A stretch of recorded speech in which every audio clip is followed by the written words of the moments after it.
আজিৰ কেইবাটাও গুৰুত্বপূৰ্ণ খবৰৰ ভিতৰত প্ৰথমটো খবৰ হৈছে অসমৰ ঠায়ে ঠায়ে থাকিব ঘন কুঁৱলীৰ আচ্ছাদন আগজাননী আঞ্চলিক বতৰ বিজ্ঞান কেন্দ্ৰৰ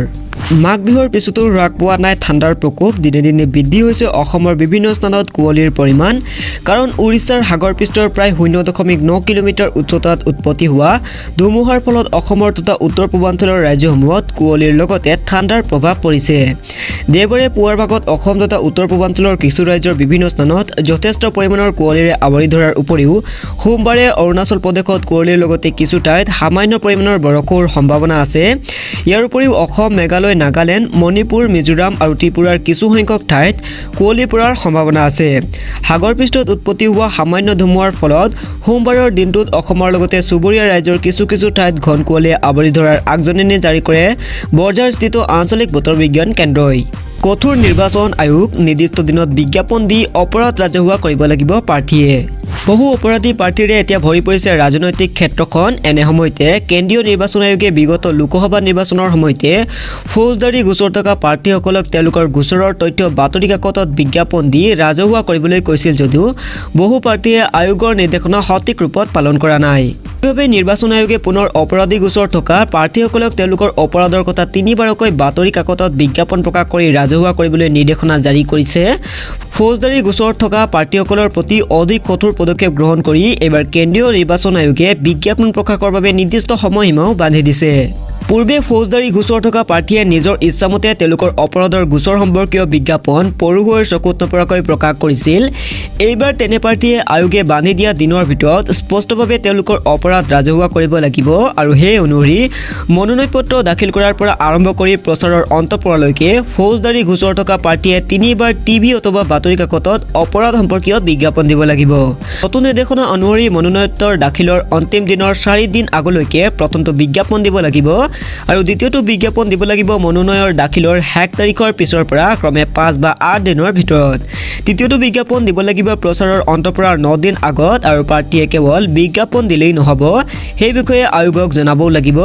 উল্লেখ্য যে বৰ্তমান দেশৰ 4442 গৰাকী প্ৰতিনিধিৰ বিৰুদ্ধে ফৌজদাৰী গোচৰ চলি আছে পুনৰ প্ৰধানমন্ত্ৰীৰ ৰূপত গৰিষ্ঠ সংখ্যক ভাৰতীয়ই বিচাৰে নৰেন্দ্ৰ মোদীক পুনৰ প্ৰধানমন্ত্ৰীৰ ৰূপত গৰিষ্ঠ সংখ্যক ভাৰতীয় বিচাৰে নৰেন্দ্ৰ মোদীক INSSC ভোটৰ ষ্টেট অফ দি নেশ্যনেলৰ সমীক্ষাত এই কথা স্পষ্ট হৈ পৰিছে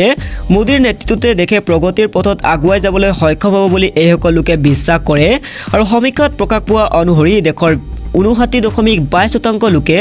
মোদীক পুনৰ প্ৰধানমন্ত্ৰী হিচাপে পছন্দ কৰে আৰু দেশৰ 10খন ৰাজ্যৰ 65% লোকে মোদীক পুনৰ প্ৰধানমন্ত্ৰীৰ ৰূপত বিচাৰে আনহাতে ৰাহুল গান্ধীক দেশৰ 25.62% লোকে প্ৰধানমন্ত্ৰীৰ ৰূপত বিচাৰে বুলি সমীক্ষাটোত প্ৰকাশ হৈছে সমীক্ষা অনুসৰি গৰিষ্ঠ সংখ্যক ভাৰতীয়ই মোদীৰ সলনি আন বিৰোধী দলৰ কোনো নেতাৰ ওপৰতে যেন দেশৰ পৰৱৰ্তী চৰকাৰখনৰ দায়িত্ব এৰি দিব বিচৰা নাই G7 সন্মিলনলৈ প্ৰধানমন্ত্ৰী মোদীক অতিথি হিচাপে নিমন্ত্ৰণ ইউনাইটেড কিংডমে ভাৰতবৰ্ষৰ প্ৰধানমন্ত্ৰী নৰেন্দ্ৰ মোদীক আগন্তুক 11 জুনৰ পৰা 14 জুনলৈ অনুষ্ঠিত হ'ব লগা G7 সন্মিলনত অতিথি হিচাপে নিমন্ত্ৰণ জনাইছে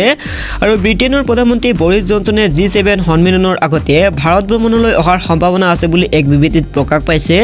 আৰু বিবৃতিত ভাৰতৰ কোভিড-19ৰ ভেকচিন প্ৰসংগত ভাৰতক প্ৰশংসা কৰি লিখে যে ভাৰতে বিশ্বৰ 50%তকৈও অধিক ঔষধ যোগান ধৰে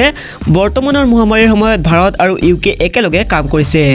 জুনত হ'ব লগা এই সন্মিলন কৰোনা ভাইৰাছৰ পৰা অহা প্ৰত্যাহ্বান জলবায়ু পৰিৱৰ্তন বৈজ্ঞানিক সৃষ্টি প্ৰযুক্তিৰ সলনি আদি বিভিন্ন বিষয়ত আলোচনা কৰা হ'ব উল্লেখ্য যে G7 হ'ল United kingdom Canada Germany Italy Japan America European ইউনিয়নৰ এটা উমৈহতীয়া গোট চীনত পুনৰ কৰোনা ভাইৰাছৰ তাণ্ডৱ এইবাৰ আইচক্ৰীমত ধৰা পৰিছে কৰোনাৰ উপস্থিতি চীনত পুনৰ কৰোনা ভাইৰাছৰ সংক্ৰমণে তাণ্ডৱৰ সৃষ্টি কৰিছে এইবাৰ চীনত আইচক্ৰীমৰ নমুনা পৰীক্ষা ধৰা পৰিছে কৰোনাৰ উপস্থিতি যাৰ বাবে এতিয়া চীনত হাহাকাৰ সৃষ্টি হৈছে আৰু চীনত এতিয়া এবিধ বিশেষ আইচক্ৰীমে প্ৰশাসনৰ টোপনি হৰণ কৰিছে যিসকল লোকে বজাৰৰ পৰা ক্ৰয় কৰি সেই আইচক্ৰীম খাইছে তেওঁলোকৰ ওপৰত এতিয়া চোকা দৃষ্টি ৰাখিছে প্ৰশাসনে চীনৰ বজাৰত বিক্ৰী হৈ থকা টিয়ানজিয়ান ডাকাইৱাডা নামৰ কোম্পানীটোৱে প্ৰস্তুত কৰা আইচক্ৰীমত কৰোনা ভাইৰাছৰ উপস্থিতি ধৰা পৰাৰ পিছতে অধিক চিন্তিত হৈ পৰিছে চৰকাৰ কোম্পানীটোৱে প্ৰস্তুত কৰা আইচক্ৰীমসমূহৰ 3টা আইচক্ৰীমত কৰোনাৰ উপস্থিতি পোৱাৰ পিছতে চৰকাৰে দেশখনৰ যিসকল লোকে এই আইচক্ৰীম খাইছে তেওঁলোকক সংশ্লিষ্ট অঞ্চলৰ প্ৰশাসনৰ ওচৰত হাজিৰ হৈ স্বাস্থ্য পৰীক্ষা কৰোৱাবলৈ নিৰ্দেশ দিছে আৰু সম্প্ৰতি চীনৰ বজাৰত সেই আইচক্ৰীমৰ বিক্ৰী নিষিদ্ধ কৰা হৈছে। সৰ্বভাৰতীয় ফুটবল ফেডাৰেশ্যনৰ প্ৰশিক্ষকৰ চাৰ্টিফিকেট পৰীক্ষাত উত্তীৰ্ণ হ'ল সৰ্বানন্দ সোণোৱাল। সৰ্বভাৰতীয় ফুটবল ফেডাৰেশ্যন চমুকৈ AIFFৰ ডি লাইচেন্স প্ৰশিক্ষকৰ চাৰ্টিফিকেট লাভ কৰিলে অসমৰ সৰ্বানন্দ সোণোৱালে কোভিডৰ লকডাউনৰ পূৰ্বে 17 ফেব্ৰুৱাৰীৰ পৰা 22 ফেব্ৰুৱাৰীলৈ গোলাঘাট জিলাৰ নুমলীগড়ত দিয়া পৰীক্ষাত সফলতাৰে উত্তীৰ্ণ হয় সৰ্বানন্দ সোণোৱাল। অসমৰ মুখ্যমন্ত্ৰীৰ সৈতে নামৰ মিল থকা ৰাজ্যৰ প্ৰতিভাৱান ফুটবলাৰগৰাকীয়ে 19 আৰু 21 বছৰ অনুৰ্ধত অসম দলক প্ৰতিনিধিত্ব কৰি ৰাষ্ট্ৰীয় ফুটবলত অংশ লৈছিল আৰু ডিব্ৰুগড়ত জন্মগ্ৰহণ কৰা ফুটবলাৰ সৰ্বানন্দ সোণোৱালে অসমত ক্লাব ফুটবল ক্ৰমে অসম ৰাজ্যিক বিদ্যুৎ পৰিষদ sport club, green valley sports club আৰু অসম পুলিচ ব্লুজ দলৰ হৈ খেলিছিল। গুৱাহাটীৰ সন্মানীয় লীগ আৰু অন্যান্য প্ৰতিযোগিতাত নিজ ক্লাবৰ হৈ গ'ল স্ক'ৰ কৰি সকলোৰে দৃষ্টি আকৰ্ষণ কৰিছিল সৰ্বানন্দ সোণোৱালে।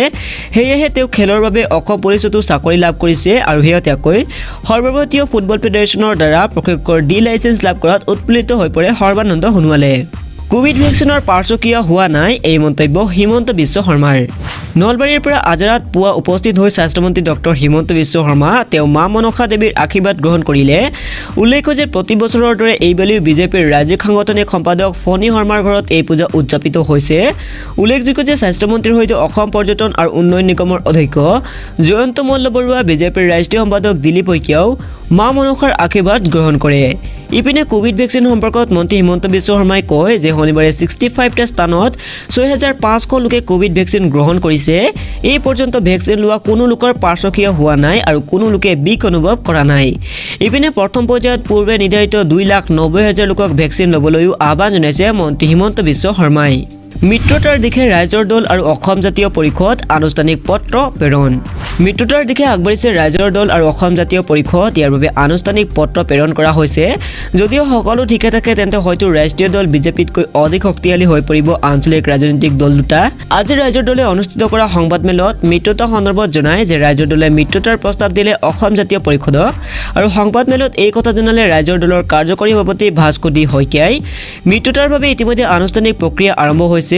আৰু এজিপিৰ সভাপতি লুৰিণজ্যোতি গগৈলৈ পত্ৰ প্ৰেৰণ কৰিছে ৰাইজৰ দলে। শীঘ্ৰে দুয়োটা দলে মিত্ৰতাৰ সন্দৰ্ভত চূড়ান্ত সিদ্ধান্ত ল'ব আৰু অখিল গগৈৰ পৰামৰ্শতেই দলটোত প্ৰেৰণ কৰে এই পত্ৰ। অৱশ্যে দুয়োটা আঞ্চলিক দলে অন্য বহিৰাগত দলৰ সৈতে কোনো ধৰণৰ মিত্ৰতা নকৰে এজিপি তথা ৰাইজৰ দলে। লগতে আঞ্চলিক শক্তিক ঐক্যবদ্ধ হোৱাৰ আহ্বান আৰু ইয়াৰ বাবে BPFৰ লগতো অব্যাহত আছে আলোচনা।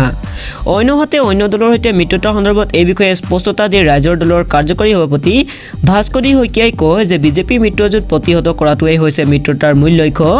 বিজেপিৰ দৰে AIUDF সাম্প্ৰদায়িক শক্তি আৰু AIUDFৰ হলিগলি কৰা কংগ্ৰেছৰ সৈতেও মিত্ৰতা অসম্ভৱ। লগতে কয় যে মিত্ৰতাৰ বাবে সাম্প্ৰদায়িক শক্তিৰে হলিগলি কৰিব নোৱাৰি বাওঁপন্থীয়ে।